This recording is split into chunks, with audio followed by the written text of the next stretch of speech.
Evangelho de Mateus, capítulo 8, do verso 23 até o verso de número 27. Diz assim a palavra de Deus: Então, entrando ele no barco, seus discípulos o seguiram. E eis que sobreveio no mar uma grande tempestade, de sorte que o barco era varrido pelas ondas. Entretanto, Jesus dormia, mas os discípulos vieram acordá-lo, clamando: Senhor, salva-nos, perecemos. Perguntou-lhes então Jesus: Por que sois tímidos, homens de pequena fé? E levantando-se, repreendeu os ventos e o mar, e fez-se grande bonança. E maravilharam-se os homens, dizendo: Quem é este, que até os ventos e o mar lhe obedecem? Deus, fale conosco neste momento, Pai. Teu Santo Espírito que inspirou Mateus a escrever, atue agora em nós para que nós possamos compreender, que nós possamos, ó Deus, aplicar estas verdades ao nosso coração. Deus, que nós possamos nessa noite ouvir a Tua voz, a voz que vem do Senhor. Essa oração que nós fazemos em nome de Jesus. Amém. Irmãos, este texto de Jesus acalmando uma tempestade, ou melhor dizendo, a história de Jesus acalmando uma tempestade, é uma história muito conhecida. Eu já preguei sobre essa história, mas no Evangelho de Marcos. O Evangelho de Marcos narra esta mesma história, só com um pouco mais de detalhes e com um pouquinho de ênfase diferente, que eu espero que nessa noite você perceba. E o Evangelho de Lucas também narra esta história. O Evangelho de João descreve uma outra forma, Jesus também acalmando tempestade. Não é um único momento que Jesus acalma a tempestade, Jesus acalmou algumas tempestades enquanto ele esteve aqui. Mas neste Evangelho de Mateus, Marcos e Lucas, você tem a mesma história sendo contada. Então eu já preguei nesta história no Evangelho de Marcos. Mas nessa noite eu quero olhar com você no Evangelho de Mateus. E quem tem vindo no estudo das quartas-feiras, nós temos estudado o Evangelho de Mateus. E o Evangelho de Mateus é o Evangelho do Rei. É o Evangelho escrito para judeus que tem como objetivo descrever a chegada do reino. E Jesus é um rei no Evangelho de Mateus. Então, por mais que você tenha 3 evangelhos chamados evangelhos sinóticos, Mateus, Marcos e Lucas, e esses evangelhos narram os mesmos eventos, quase todos, você encontra diferenças na ênfase. E a gente precisa estar atento para isso. E nessa noite eu quero então olhar para este texto, mas nesta perspectiva da ênfase de Mateus. Qual que é a ênfase que Mateus dá aqui? Embora nós vamos falar da tempestade, você perceberá que a minha ênfase não vai ser tanto a tempestade, mas a minha ênfase será os discípulos no meio desta tempestade. Então o que eu quero olhar com você nessa noite é os discípulos do rei, no meio de uma tempestade. Sofrem à toa e se surpreendem com quem Jesus é. Este é o tema.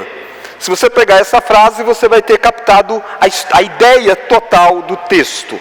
Os discípulos do rei, no meio de uma tempestade, sofrem à toa e se surpreendem com quem Jesus é. E eu quero olhar com você então 3 lições. A primeira lição é: os discípulos do Senhor passam por tempestades assustadoras. Este é o fato aqui. Se você olhar o versículo 23, olha o versículo 23. Entrando ele, Jesus, no barco, vamos ler agora? Seus discípulos o seguiram. A Escritura chama muitas vezes discípulos, no Evangelho de Mateus, se referindo à multidão mesmo que segue a Jesus. Mas a expressão seus discípulos, seus, é muito particular. Quando se refere aos seus, é um grupo bem mais próximo. É um grupo que andava mais próximo de Jesus mesmo. Não era apenas aqueles que seguiam ele em alguns momentos, mas aqueles que estavam mais próximos do ministério de Jesus. Os seus discípulos o seguiram.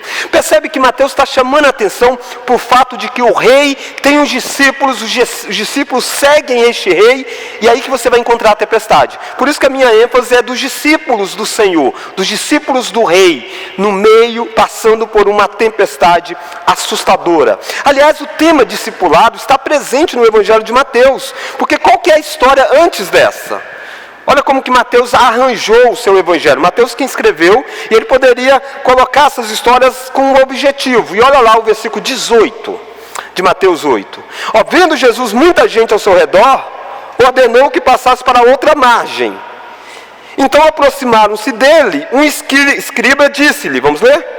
Mestre, segui-te-ei para onde quer que fores. Percebe que é o tema discipulado. Alguém chega para Jesus e diz, mestre, eu vou seguir você. Para onde o Senhor for, eu vou junto. Aí Jesus adverte, olha o versículo 20. Mas Jesus lhe respondeu, as raposas têm os seus covis, vamos ler? E as aves do céu ninhos, mas o filho do homem não tem onde reclinar a cabeça. Jesus está dizendo para aquele homem o seguinte, ei, cuidado, como assim você vai me seguir? Você já parou para entender o que é me seguir? Você tem consciência dessa história de discipulado, de se tornar meu discípulo? Você sabe o que é isso? Jesus tem uma multidão que está seguindo ele desde o momento que ele estava no monte, no momento que ele ensinou o sermão das bem-aventuranças, no monte das bem-aventuranças. Uma multidão ouviu de Jesus. E agora algumas pessoas querem abandonar tudo e seguir Jesus. Jesus diz, ei, cuidado. Porque se você está me seguindo na expectativa de que você vai encontrar um tesouro aqui na terra, não, eu não tenho nem onde reclinar a cabeça. É o Rei dos Reis dizendo, eu não tenho onde reclinar a cabeça. Olha mais, olha o versículo 21. E aí então outro dos discípulos, percebe? Não diz dos seus, é dos discípulos, da multidão. Lhe disse, Senhor, permita-me ir primeiro sepultar meu pai.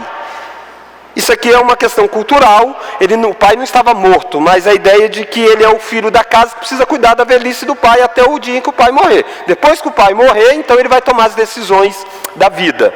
Aí Jesus readverte, olha o versículo 22, replicou-lhe porém Jesus, segue-me e deixa os mortos sepultar os seus próprios mortos. Então Jesus está dizendo assim, ei, prioridade, o discipulado você precisa saber o que é, mas o discipulado é urgente, precisa seguir agora. E aí é nesse contexto, olha lá o versículo 23, então, entrando ele no barco, seus discípulos o seguiram. Os discípulos mais próximos, aqueles que tinham ouvido Jesus dizer, eu não tenho onde reclinar a cabeça, aqueles que tinham ouvido Jesus exortar um homem dizendo, tem que ser urgente a decisão. Estes entram com Jesus num barco, eles estão seguindo Jesus, eles estão no discipulado com Jesus. E Mateus faz questão de dizer, o discipulado com Jesus passa por tempestades mesmo. Percebe que é nesse tema o rei com seus discípulos no meio de uma grande tempestade? Os discípulos do Senhor, quando entraram naquele barco, talvez eles tinham ouvido de Jesus de que o ministério é difícil, mas nunca eles imaginariam que eles pegariam uma grande tempestade naquele dia. Mas Mateus está aqui para deixar para os seus leitores essa visão clara de que seguir a Jesus vai passar por tempestades.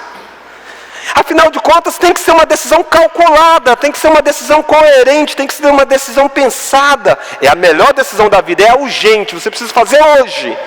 Mas você não pode fazê-la sem perceber o custo do discipulado. E o custo do discipulado, às vezes, é parecer que a sua vida está em risco. Olha lá, os discípulos estão dentro do barco, seguiram Jesus e eis, olha lá o versículo 24, e eis que sobreveio no mar. Só um detalhe, esse e eis, no Evangelho de Mateus existe uma partícula grega que chama atenção para esse e eis. Acontece algumas vezes no Evangelho. É como se fosse no português o nosso assim, e olha o que vai acontecer. Então se você estivesse lendo um livro e dissesse, preste atenção, é esse mais ou menos, e eis. Então os discípulos estão seguindo a Jesus e ele diz, olha o que vai acontecer com esses seguidores de Jesus. Vem uma tempestade avassaladora. O mar aqui é o lago da Galileia, naquela região.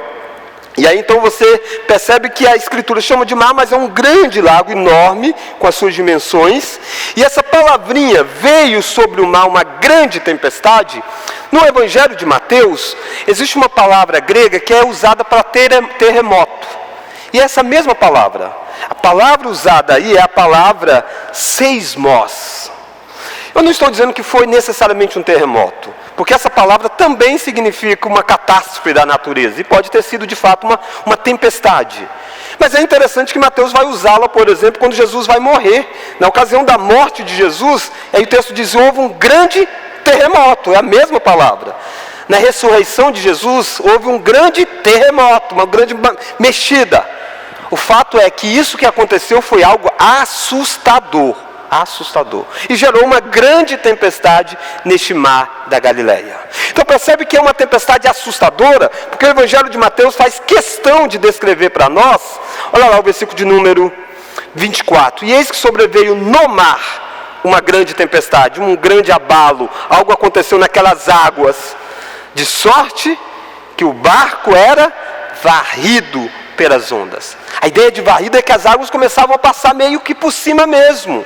E você vê cenas, por exemplo, de hoje, quando você acompanha algumas trombas d'água, algo terrível acontece em algumas cidades, você fica assustador vendo aquilo. Imagine você dentro de um barco e de repente uma tempestade enorme e a água começa a sacudir aquele barco, balança de tudo que tem jeito.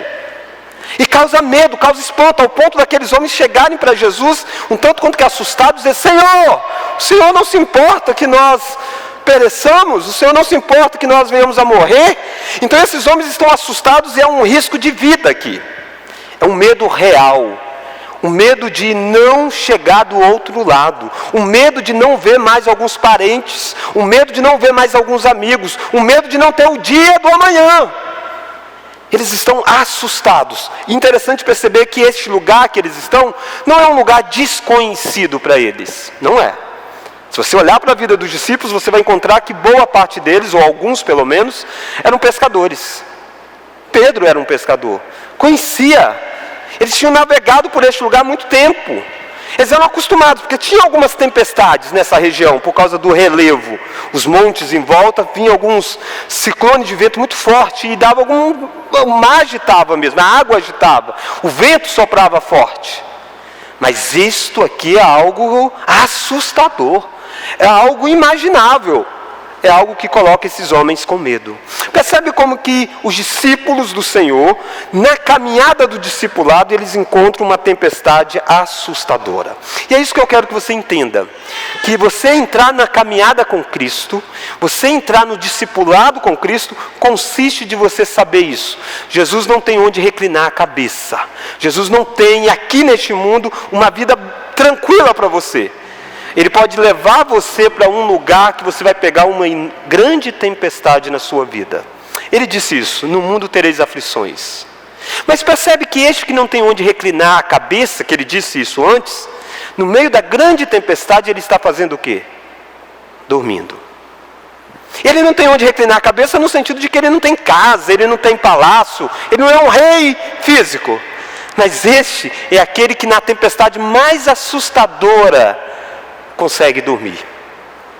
Se você é um discípulo de Jesus, você está sendo chamado para a vida, um ministério, uma caminhada ao lado de Cristo, que não vai isentar você de tempestades, mas que vai ensinar você a ser como o seu Senhor. Paulo diz que nós devemos imitar Paulo, porque Paulo imitava Cristo. E um dos fatos é isso: dormir no meio das grandes tempestades pelos quais nós passamos. É descansar. É saber que por mais agitado que esteja lá fora, não precisa estar agitado dentro de nós. O mar estava agitado, mas Cristo não estava agitado. Cristo, o texto faz questão de dizer no verso 24: entretanto, Jesus dormia. O que Mateus quer chamar a atenção é: olhe que barco no meio de um lago assustador de vento. Olhe um homem dormindo. Olhe um homem que é conhecido humanamente por ser um carpinteiro. Essa é a profissão de Jesus. Ele não era pescador, ele não era conhecedor de mar, ele não era conhecedor das águas, ele não era acostumado com tempestades, mas ele era aquele que confiava plenamente em Deus, que sabia a missão que Deus deu para ele. Ele era aquele que podia dormir. Talvez você venha aqui nessa noite para ser lembrado de que Jesus não vai isentar você das tempestades, mas Ele vai fazer com que os seus olhos se voltem para Ele, e que você aprenda dele a dormir no meio das aflições da vida, a ter paz no meio das lutas da vida. A primeira lição então é esta: os discípulos do Senhor passam por tempestades assustadoras. Qual que era o medo daqueles homens, irmãos? Qual que era o medo? É muito comum a gente dizer: o medo era da tempestade, tá? O medo é da tempestade, mas qual que era o medo deles?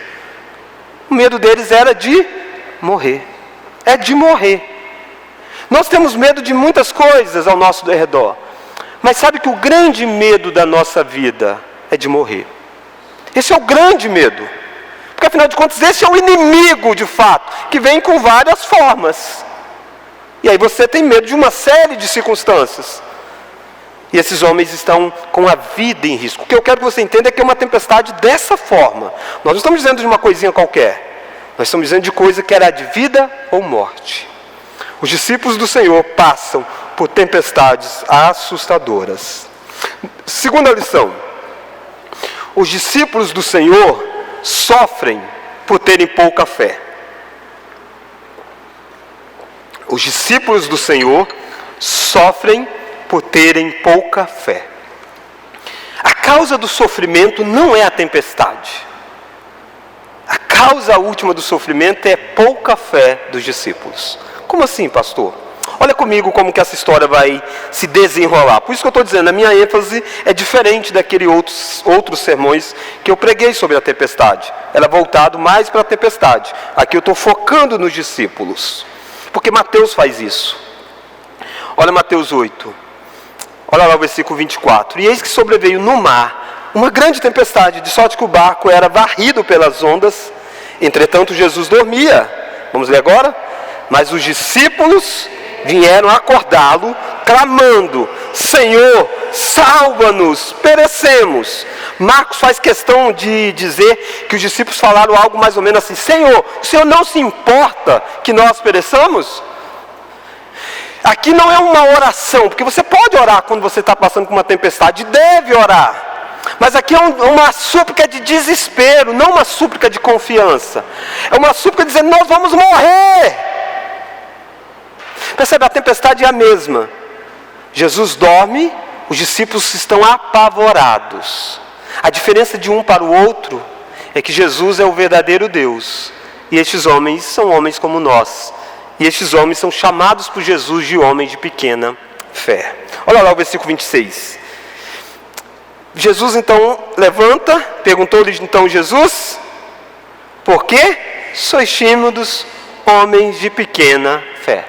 É interessante que tanto no Evangelho de Marcos quanto no Evangelho de Lucas, você encontra os relatos dizendo rápido de Jesus acalmando a tempestade. Jesus manda: acalma, até fala como Jesus faz isso, dá ordem para o mar, ordem para o vento, e aí aquieta. E aí então, e aí Jesus também falou com os homens, com os discípulos: vocês são tímidos, homens de pequenas fé? Mateus faz questão de focar primeiro no que Jesus está tratando aqui. Mais importante do que lidar com a tempestade lá fora, é lidar com a tempestade dentro dos discípulos. Percebe que quando Jesus levanta aqui na perspectiva de Mateus, Mateus chama a atenção para o fato de que Jesus volta para os homens. Jesus está dizendo: homens de pequena fé. Jesus está dizendo: vocês estão sofrendo, não é por causa da tempestade, vocês estão sofrendo à toa, porque vocês têm pequena fé. Lembra que Mateus já tinha registrado para nós essa palavrinha pequena fé antes. Foi no Sermão do Monte. Nós lemos no momento de confissão deste culto. Jesus estava com aqueles mesmos discípulos, sentado em um monte, e Jesus ensinou sobre a ansiedade. Não andeis ansiosos, tal. Você não pode aumentar um dia, uma hora, um tempo sequer da sua vida. Você não precisa viver preocupado com o que você vai se vestir. Olha para as plantas, olha como que Deus cuida delas. Ele diz: homens de pequena fé.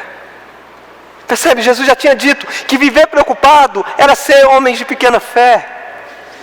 Aqueles que ouviram isso agora estão sendo testados. E a primeira fala de Jesus para eles é dizer: vocês são homens de pequena fé. É a segunda vez que aparece essa palavra, homens de pequena fé, no Evangelho de Mateus. Eu gostaria que fosse a última, mas não é. Esses homens, de novo, vão ser chamados de homens de pequena fé, lá em Mateus 16. Porque é assim. Sabe que nós, quando passamos por tempestades na vida, nós já temos o ensinamento de Jesus, a gente já sabe, a gente já canta, a gente exalta, a gente diz: tu és soberano sobre todas as coisas. A gente lê o Salmo dizendo que Ele governa sobre tudo. A gente sabe disso. Como os discípulos tinham ouvido sobre isso. Mas quando a gente entra no meio da tempestade, a gente não exercita a nossa fé. E mesmo quando a gente aprende, a gente vence aquela tempestade e diz: uau, de fato era porque eu estava com a fé pequena. Eu não tinha por que estar apavorado. Mais para frente, a gente de novo age como homens de pequena fé. Esses homens que vão ver o mar se acalmando, o vento cessando, esses homens que vão ficar impressionados, ainda assim, lá na frente, são chamados de homens de pequena fé. E nós não estamos dizendo de qualquer tipo de pessoas. Nós estamos dizendo de pessoas como Pedro, de alguns desses que tinham abandonado muitas coisas, e ainda é uma fé pequena. Talvez a minha fé e a sua fé ainda é menor do que a deles. E é por isso que nós estamos tão agitados, quando tudo parece estar caindo, e o nosso Salvador está dizendo: calma, aquieta-te. Por que sois assim tímidos? Por que sois pessoas, homens, mulheres, jovens, adolescentes de pequena fé? Percebe, irmãos, que não é falta de fé, no sentido de não ter nenhuma. Eles tinham fé. Jesus não disse que vocês não têm fé. Jesus disse homens de pequena fé. Afinal de contas, por mais desesperado que eles estejam, eles vão pedir a um homem que, humanamente falando, é um carpinteiro. Entende menos de água do que eles. Então eles creem de que de alguma forma algo possa acontecer. Então eles têm fé, como eu e você temos. Nós não duvidamos que Deus possa agir. Nós não duvidamos que Deus possa acalmar às vezes algumas tempestades da nossa vida. Mas como a nossa fé é tão pequena, a gente se desespera. E a gente não precisa se desesperar. A gente pode deitar na polpa do barco e dormir. E dormir. Como você entra nessa noite em relação à sua fé? Como você entra quando você passa pelas tempestades da vida? O que vai medir a sua fé é as tempestades da vida. É nesses momentos, nos momentos em dúvida, de dificuldade, é que Jesus vai dizer para eles: são homens de pequena fé. Não é no momento que eles estão assentados e repetindo os discursos. É nos testes da vida que de fato a nossa fé é provada. Mas eu quero chamar a sua atenção para a terceira e última lição.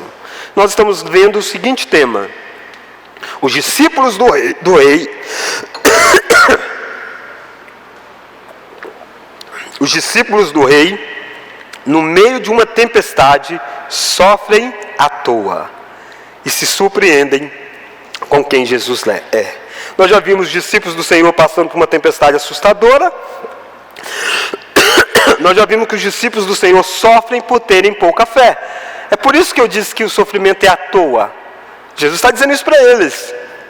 O sofrimento é à toa. Eu não estou dizendo que é a tempestade vai vir. Mas sofrer diante da tempestade é por falta de fé. Não passar pela tempestade. Tempestade não mede a sua fé. Você com fé, você passa por tempestades na vida. Mas sofrer, angustiar na tempestade é porque você está com uma fé pequena. E é isso que Jesus está chamando a atenção. É à toa isso. Eu sei que é assustador. Sei se diz: pastor, não é à toa, pastor. É no meio de um barquinho. É um vento assustador. Querido, Jesus está dizendo que é à toa sofrer. Eu sei que parece difícil quando você passa por dois sofrimentos. Saber que é à toa o seu sofrimento. À toa porque você muitas vezes falta a fé de saber que Deus está governando. Terceira e última lição: os discípulos do Senhor se surpreendem com quem Jesus é. Olha aí o versículo 10. Olha lá, Mateus capítulo 8. Versículo 23, né? 10 não, versículo 23.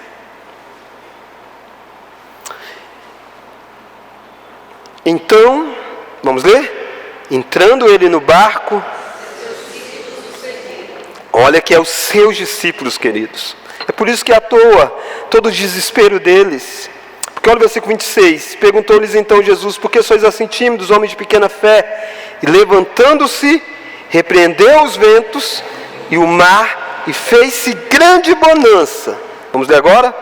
E maravilharam-se os homens, dizendo: quem é este, que até os ventos e o mar lhe obedecem? Os discípulos do Senhor se surpreendem com quem Jesus é. Os discípulos não é a primeira vez que eles estão surpresos com Jesus. Desde quando ele subiu no monte e ele ensinou Mateus 5, 6 e 7, quando ele termina Mateus 6, 7, o texto diz assim, e a multidão ficou admirada, ficou meio que assim, boca aberta, dizendo, uau, ninguém ensinou como esse cara. Eles tinham essa consciência disso, ninguém ensinou com tanta autoridade. Jesus passa a curar, e Jesus cura um leproso, Jesus cura um centurião, um servo do centurião, apenas com a palavra, nem está presente, longe, ele dá uma palavra e está curado. Jesus cura a sogra de Pedro, Jesus faz inúmeras outras curas, Jesus fala sobre o discipulado, os discípulos já estão assim vendo, uau, esse cara faz muita coisa, mas eles ainda estão sendo surpreendidos por Jesus. Percebe por que eles não precisavam estar desesperados? Porque eles já tinham visto Deus agir, eles já tinham visto a mão de Jesus tocar num cara leproso, o cara coberto de lepra, e o judeu nem tocava em ninguém leproso, o leproso era considerado impuro, ele toca, e em vez de Jesus ficar impuro, o leproso é que fica purificado. Os discípulos viram isso com os olhos, ficaram admirados, mas no meio da tempestade eles esquecem disso, eles acham que eles vão afundar. Quem é este que até o vento e o mar lhe obedecem? Mas agora eles estão vendo os próprios elementos da natureza obedecerem a Jesus. Isso eles ainda não tinham visto. Eles tinham visto ensino poderoso, voz, palavra poderosa. Eles tinham visto milagres, curas. Mas eles ainda não tinham visto os elementos da natureza debaixo do controle deste Senhor. E é isso que Jesus faz.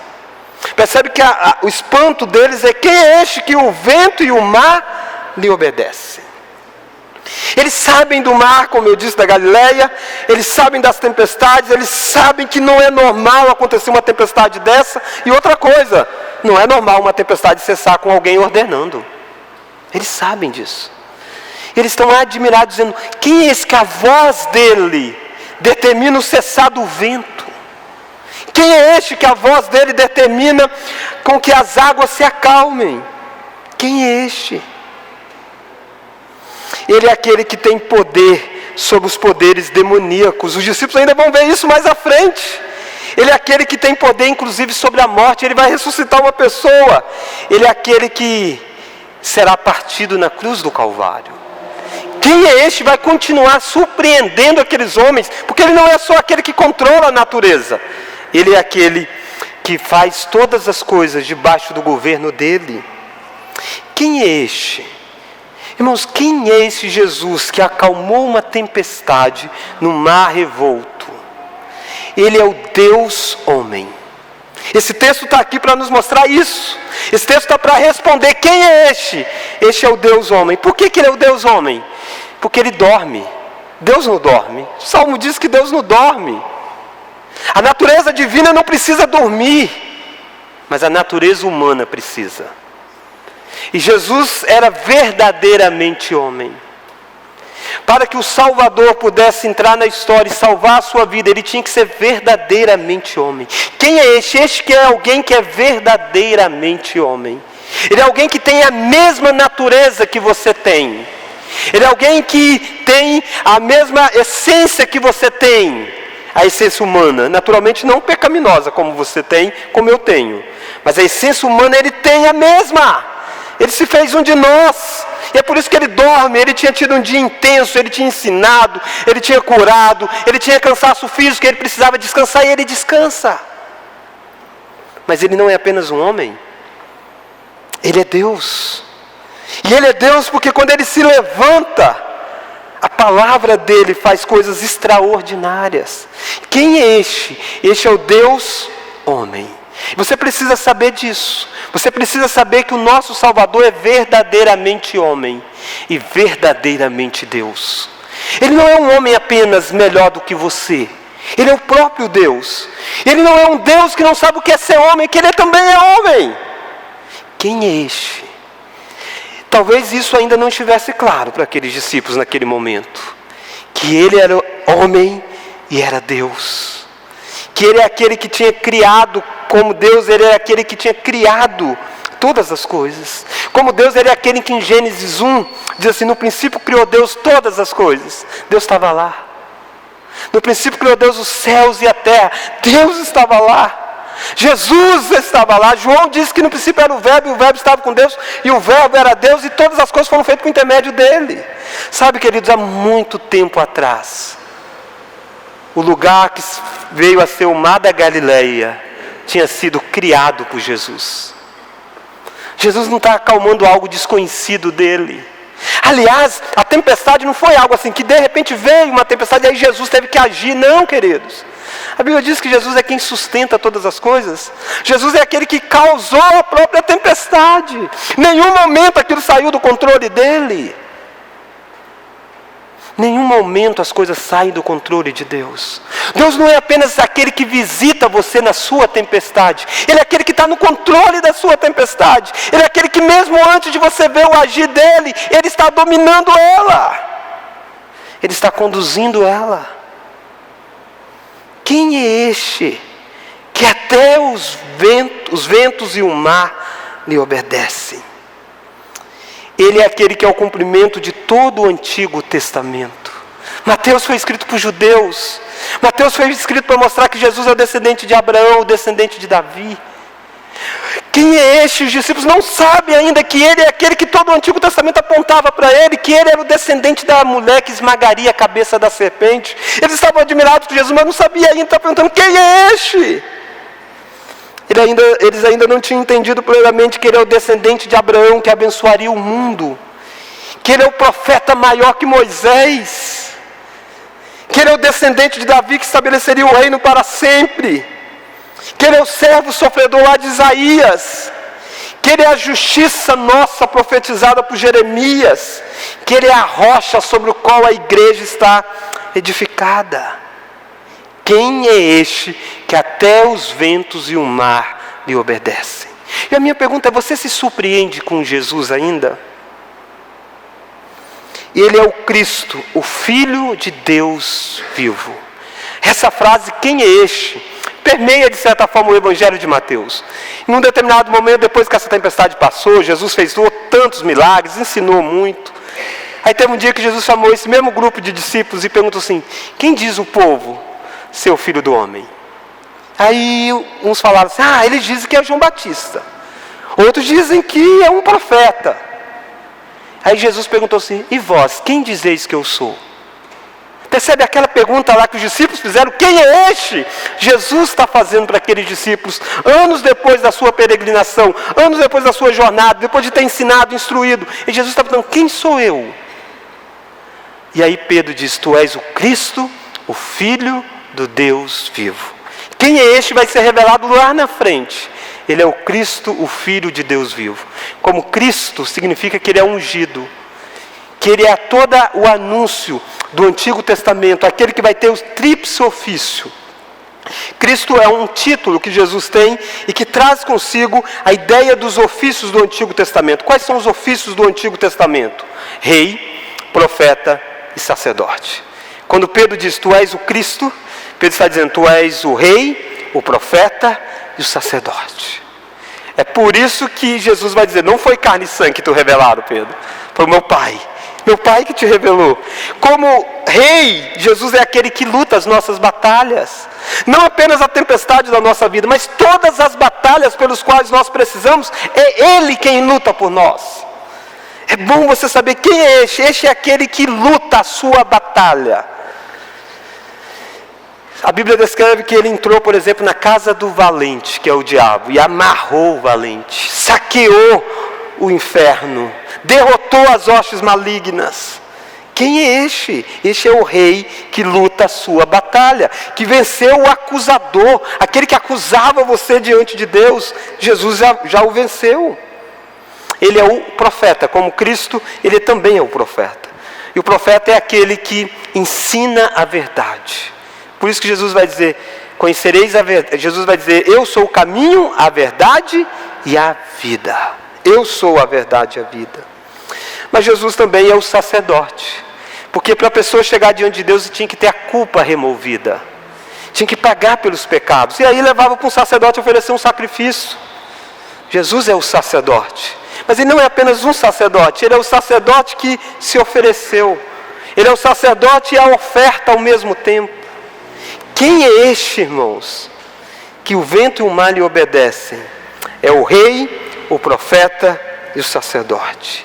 Este é o seu Senhor. Por isso que no meio da tempestade agitada lá fora, olha para quem está com você na vida.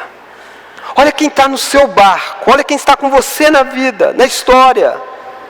Ele é o seu rei. Ele é aquele que luta a sua batalha. Então por que você está desesperado?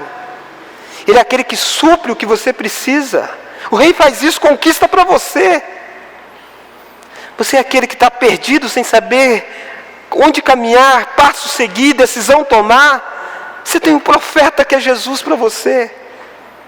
Você tem culpa, você tem erros do passado, você carrega um fardo que você diz, se alguém soubesse do que eu fiz, quem é capaz de me perdoar? Ninguém é capaz de olhar na minha cara, ninguém seria capaz de fazer isso. Ei, você tem um sacerdote. Quem é este que o vento e o mar lhe obedecem? Ele é muita coisa no Evangelho de Mateus. E a minha pergunta é, os discípulos foram surpreendidos por quem Jesus é? Se quando os discípulos entraram naquele barco, eles já tivessem percebido que quem eles seguiam era o Deus homem, eles poderiam estar dormindo tranquilo. Afinal de contas, quem criou essas coisas vai governar tudo. Se eles já tivessem entendido o Antigo Testamento, que Jesus precisava morrer, uma morte substitutiva, eles poderiam ficar tranquilos que não seria a água que iria afundar aquele barco. Talvez você sofre porque você ainda não sabe quem é Jesus. Eu sei que, por mais que você conheça sobre Ele, ainda há muito mais para conhecer. Mas muitos dos seus sofrimentos hoje já é algo inútil, se você conhecesse Jesus. Se você o conhecesse como rei, como sacerdote e como profeta. Se você o conhecer, quando eu falo conhecer, eu não estou dizendo conhecer cognitivamente. Não conhecer apenas com a mente, mas se apropriar de quem Ele é. Você não vai precisar ouvir Jesus, porque está desesperado. Homens de pequena fé. Se o medo maior dos discípulos era morrer, Jesus vai resolver esse medo. Não aqui nessa tempestade. Aqui Ele só livra eles do risco. Mas quando Jesus morre na cruz do Calvário, porque a morte, de certa forma, é para ser temido mesmo, porque ela é o salário do pecado. Mas quando Jesus morre, Ele paga pelo preço do pecado. E agora a morte é apenas uma passagem para viver eternamente com o nosso Senhor Jesus Cristo. Por isso Paulo diz, tenho para mim o viver é Cristo e o morrer é lucro. Paulo vai dizer que a morte é o último inimigo a ser vencida. Os discípulos estavam apavorados, mal sabia eles que isso aqui era apenas o início das grandes vitórias que eles teriam. Este Pedro viveu depois que safou dessa tempestade aqui, e ele teve a vida dele em risco. E a vida dele foi colocada em risco por crer em Jesus Cristo. Mas ele já não temia mais a morte. Ele já não estava desesperado. A tempestade estava agitada fora dele. O Império Romano, a caça dele, a procura dele. E até o prendeu. E o levou para ser morto. Mas ele não está desesperado, dizendo, mestre, o Senhor não se importa que nós pereçamos? Não, ele não tem mais essa dúvida. Ele sabe, ele viu o mestre dele partido na cruz do Calvário. Ele viu o mestre dele se importando por ele. E Pedro diz, eu não quero ser apenas crucificado, mas pode me crucificar de cabeça para baixo. Porque ele não teme mais a morte. E a minha pergunta é, o que é que você tanto teme? Para que ser homem de pequena fé? Vamos orar? Deus, obrigado, porque a caminhada do discipulado, as tempestades são inevitáveis. Mas o sofrimento nelas, ó Deus, há um caminho para nós. E o caminho é desenvolver a nossa fé. Que nós possamos, ó Deus, cada dia conhecer mais o nosso Senhor. Pai, nenhum de nós aqui somos supercrentes. Nenhum de nós aqui, ó Deus, temos uma fé maior do que a desses discípulos naquele momento. Todos nós aqui, ó Deus, facilmente desesperamos por coisa muito menor. Mas o Senhor também tem a palavra dizendo para nós que não precisamos nos desesperar. Deus nos ensina, ó Pai, a descansarmos Nos ensine, ó Deus, a parecermos com Jesus Cristo. Nos ensine, ó Deus, a saber quem é este, que até os ventos e os mares, o Senhor domina sobre eles. Deus, que o nosso conhecer do Senhor possa mudar o nosso dia a dia, ó Pai. Revele cada dia mais para nós, ó Deus, à luz da Tua palavra, quem o Senhor é. E cada dia mais nós iremos crescer no conhecimento do Senhor. Obrigado, ó Deus, porque nessa jornada a nossa fé tem muito ainda a crescer. Aumenta-nos a nossa fé. Essa oração que nós fazemos, em nome daquele que acalmou ventos e mares, no nome de Jesus Cristo. Amém.